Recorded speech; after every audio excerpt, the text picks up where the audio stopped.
Bonjour les amis, alors moi je me présente, je suis Jeanne, la fondatrice de Jeanne Trocmé Formation et Coaching. Et si tu es sur ma page, tu sais que je travaille sur des projets autour de la formation des enseignants débutants.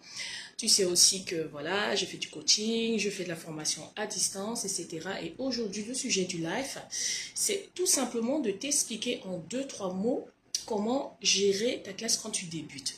Il faut savoir que les enfants aujourd'hui sont quand même ils ont assez confiance en eux, et souvent quand on débute, on va souvent avoir des mauvaises habitudes, c'est-à-dire l'habitude de beaucoup trop parler.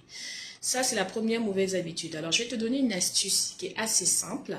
C'est-à-dire que quand tu arrives dans ta classe, déjà, il faut savoir que tu vas être en panique, un peu stressé, parce que, ben voilà, c'est la première fois que tu le fais, tu te retrouves devant une petite classe de 20 à 30 élèves, etc. et que ça peut être vite déstabilisant. D'accord?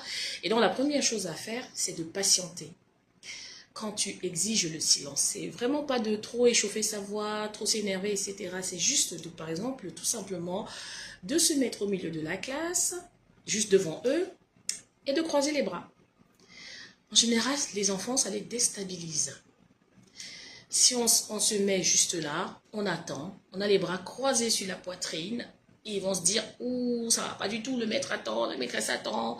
Et puis c'est eux qui vont petit à petit dire à leurs petits copains, mais tu n'as pas vu qu'il est en train d'attendre, tu n'as pas vu qu'elle est en train d'attendre, etc.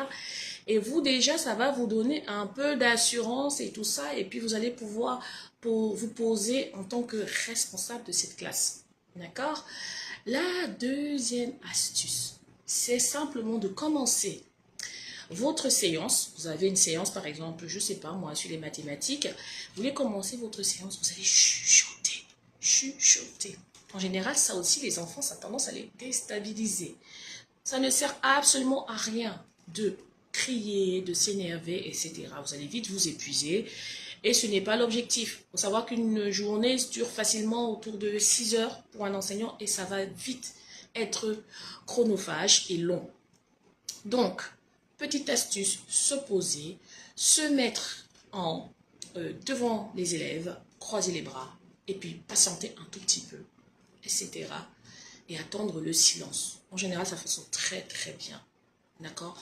Deuxième chose, quand vous êtes en train de parler, vous êtes en train d'expliciter une consigne, une situation d'apprentissage, etc., chuchotez.